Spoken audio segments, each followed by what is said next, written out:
Market आज फिर से करेक्शन मोड में है और काफ़ी गिरावट हुई है, लगभग 1% जब भी मैं वीडियो बना रहा हूँ 0.9596% के पास निफ्टी डाउन है।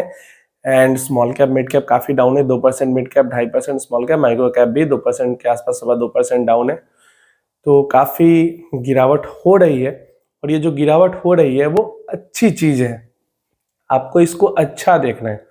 मुझे तो ये नहीं समझ में आ रहा कि जितनी गिरावट नहीं हो रही मार्केट के अंदर में, तो 10% ओवरऑल मार्केट हाई से गिरा होगा, लेकिन पैनिक इतना ज्यादा लोग कर रहे हैं। मतलब जितनी मैं तारीफ कर रहा था कि मेरे व्यूअर्स अच्छे हैं, पैनिक नहीं करते हैं, इन्वेस्ट करते हैं गिरावट के टाइम में, अभी दिख रहा है या तो दूसरे लोग हैं, नए व्यूअर्स हैं, वो हो सकता है, या जो भी हो, कमेंट्स में बहुत ज्यादा लोग पैनिक कर रहे हैं जिसकी जरूरत आपको नहीं है। हर बार जब मार्केट के अंदर करेक्शन होता है ना, तो यही लगता है, क्रैश तो छोड़ो, करेक्शन भी जब भी होता है तो यही लगता है कि अब दुनिया खत्म होने वाली है, अब तो मार्केट ऊपर जाएगा नहीं, बस नीचे ही गिरता जाएगा। हर बार यही होता है।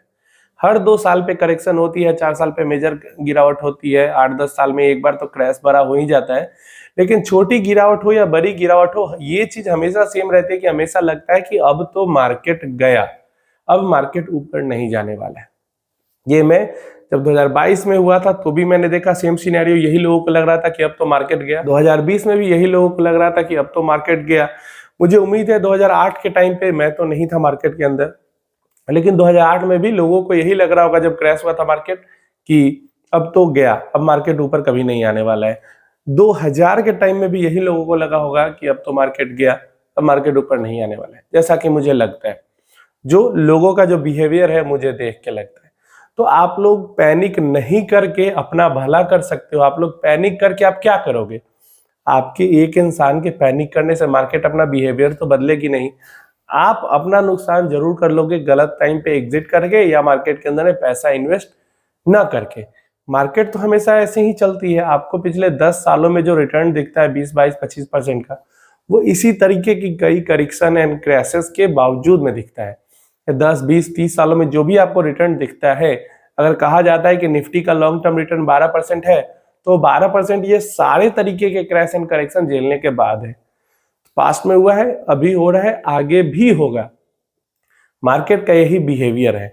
आप डर के भाग सकते हो, मार्केट अपना बिहेवियर चेंज नहीं कर सकता है। जितनी जल्दी ये चीज समझ जाओगे उतना आपके लिए अच्छा होगा, उतना ज्यादा पैनिक करना बंद कर दोगे। बढ़ते हैं आज के सवाल जवाब की तरफ। पहला सवाल मोहसिन जी का है, मार्केट क्रैश होते ही जा रहा है, कुछ ना कुछ रीजन पैदा होता ही जा रहा है। देखिए, मार्केट क्रैश होते ही जा रहा है, कोई दिक्कत नहीं है, इसको आपको अपॉर्चुनिटी की तरह लेना चाहिए। नहीं है पैसा तो जो इन्वेस्टेड पैसा है उसको कम से कम लेके बैठना चाहिए। जो नया नया रोज रीजन आ रहा है, देखिए, जब मार्केट रैली करती रहती है तो छोटा से छोटा भी अच्छा रीजन अगर आता है तो मार्केट उस पर रैली कर जाती है, और बड़ा से बड़ा भी खराब रीजन आता है तो मार्केट उसको नजरअंदाज कर देती है। वैसे ही जब मार्केट नीचे की तरफ गिरती रहती है तो बड़ी से बड़ी खुशखबरी भी मार्केट को रोक नहीं पाती, और छोटी से छोटी बुरी खबर पे भी मार्केट रिएक्ट करके और ज्यादा नीचे गिर जाता है। ऐसा इसलिए होता है, शॉर्ट टर्म में ये चीजें होती है क्योंकि शॉर्ट टर्म में मार्केट पे ट्रेडर्स हावी होते हैं। तो बहुत सारे लोगों ने सेल करके रखा है, एक छोटी सी न्यूज आई और हैवी सेलिंग आई, मार्केट गिर गया। और बहुत सारे लोगों ने बाई करके रखा है, एक छोटी अच्छी खबर आई और हैवी बाइंग आई, मार्केट बढ़ गया। शॉर्ट टर्म में मार्केट इमोशंस पे, न्यूज पे, इन्हीं सब चीजों पे चलता ही है। लॉन्ग टर्म में मार्केट जो है वो नंबर्स पे चलता है, कंपनीज की ग्रोथ कैसी हो रही है, अर्निंग ग्रो हो रही है या नहीं, या ओवरऑल इकोनॉमी की बात करते हैं, इकोनॉमी ग्रो कर रहा है कि नहीं। इकोनॉमी जैसे जैसे ग्रो करती है वैसे वैसे लॉन्ग टर्म में स्टॉक मार्केट ग्रो करता है। शॉर्ट टर्म में न्यूज हो, इमोशंस हो, कहीं कुछ युद्ध हो गया, कहीं क्या हो गया, कहीं पे टैंकर फट गया, कुछ हो गया, बॉम्ब ब्लास्ट हो गया, इसी सब पे शॉर्ट में रिएक्ट करती है मार्केट। तो आपको लॉन्ग टर्म आपका व्यू है तो आप इन सबको नजरअंदाज करके चल सकते हैं। अगर शॉर्ट टर्म का आपका व्यू है तो फिर आप इक्विटी के अंदर आए ही बेकार हैं, क्योंकि शॉर्ट टर्म में तो ऊपर नीचे होगा ही होगा। शॉर्ट टर्म में ये एक जुआ की तरह है, लक बेस्ड गेम है। लॉन्ग टर्म में ये प्रूवन गेम है कि लॉन्ग टर्म में पैसा बनता है। तो आपको यहाँ पे लक पे खेलना है, जुआ की तरह खेलना है, या प्रूवन जो चीजें हैं उस पर ध्यान देना है, ये आपको सोचना है।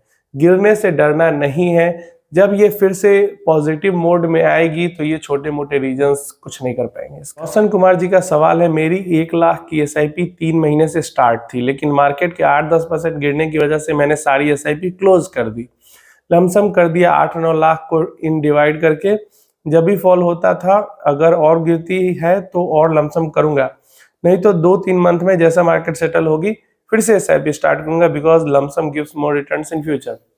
देखिए, अगर आपके पास अभी बहुत ज्यादा पैसा है तो एक साथ अगर निवेश करेंगे तो 10 साल बाद का रिटर्न, या बहुत ज्यादा पैसा है उसको एसआईपी में निवेश करेंगे तो 10 साल बाद का रिटर्न, तो जो एक साथ रिटर्न करेंगे उसका 10 साल बाद में रिटर्न्स के टर्म्स में हो सकता है कम हो, लेकिन पैसे के टर्म्स में ज्यादा वैल्यू होगी, क्योंकि यहाँ पे एक ही साथ आपने पूरा कर दिया ना।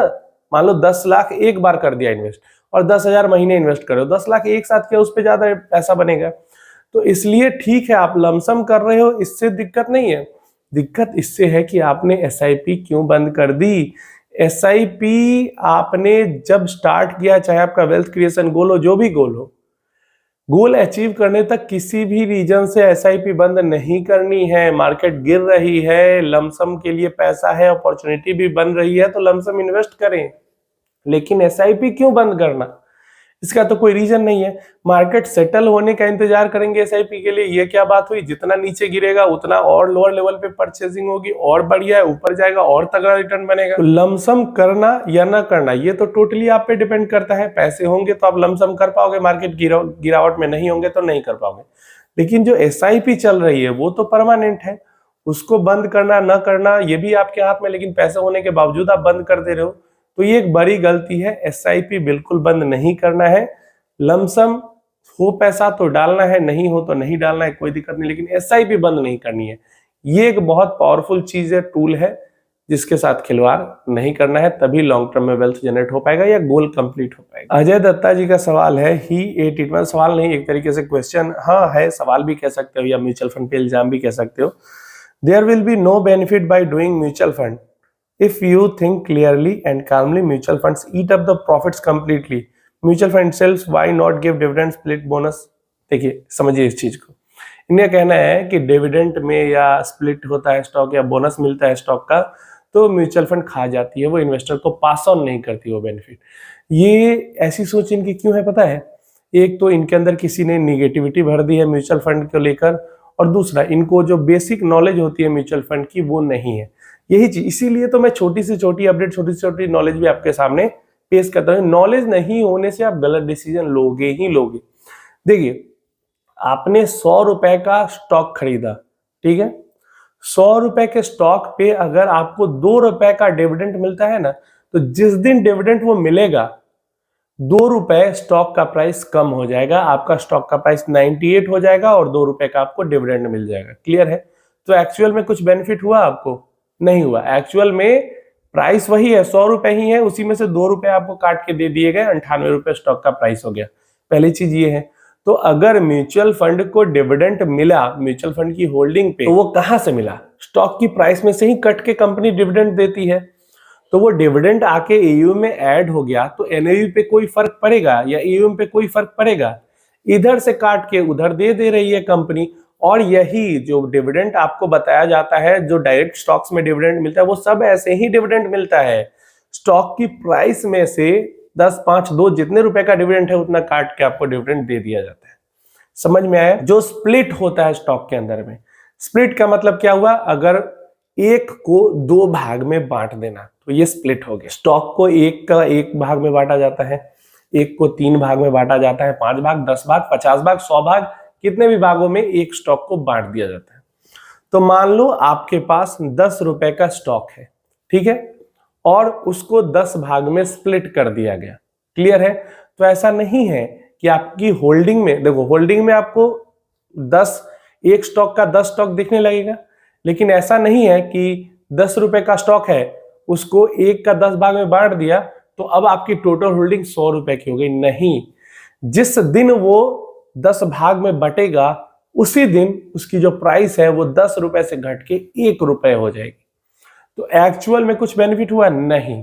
नंबर ऑफ स्टॉक्स बढ़ गए लेकिन प्राइस घट गई, तो एक्चुअल में जो आपकी होल्डिंग है वो उतनी ही रही। तो यही चीज होता है। अगर मान लो म्यूचुअल फंड के पास कोई स्टॉक है, उसके अंदर स्प्लिट आता है, तो स्टॉक स्प्लिट हुआ और साथ में उसकी प्राइस भी स्प्लिट हो जाती है, तो नंबर ऑफ स्टॉक्स बढ़ जाते हैं, लेकिन एक्चुअल में जो पैसा है उस पे कोई फर्क नहीं आता। तो इसलिए म्यूचुअल फंड के एयूएम या एनएवी पे आपको असर नहीं दिखता है। सेम चीज होती है जब आपको बोनस शेयर मिलता है।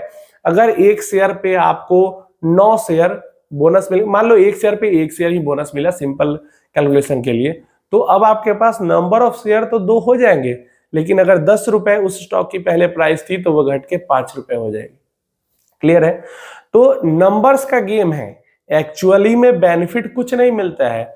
स्टॉक स्प्लिट और बोनस में नंबर ऑफ स्टॉक्स बढ़ जाते हैं, क्लियर है, लेकिन आपका पैसा नहीं बढ़ता, पैसा भी उतने भाग में बट जाता है जिस कारण से पैसा उतना ही रहता है। और डिविडेंड मिलता है तो प्राइस से काट के ही मिलता है। तो इसलिए म्यूचुअल फंड को जो भी ये सारी चीजें मिलती है, ये उनके एयूएम के अंदर में ही कट कुट के मिलती है, जो एनएवी है उसी के अंदर में कट कुट के मिलती है। एक्स्ट्रा कंपनी कुछ नहीं देती है जिससे कि आपको एक्स्ट्रा एनएवी पे इफेक्ट दिखे या एक्स्ट्रा एयूएम पे इफेक्ट दिखे। उम्मीद है समझ में आई होगी चीज। अलग से कंपनी न स्टॉक देती है, न बोनस देती है, न डिविडेंड देती है। स्टॉक को ही तोड़कर बांटती है, डिविडेंड को प्राइस में से ही काटती है, और इस कारण से म्यूचुअल फंड के अंदर सब कुछ सेम ही रहता है। स्टॉक, बोनस, स्प्लिट, डिविडेंड सब डिक्लेयर होने के बाद भी। समझ में आ गया होगा।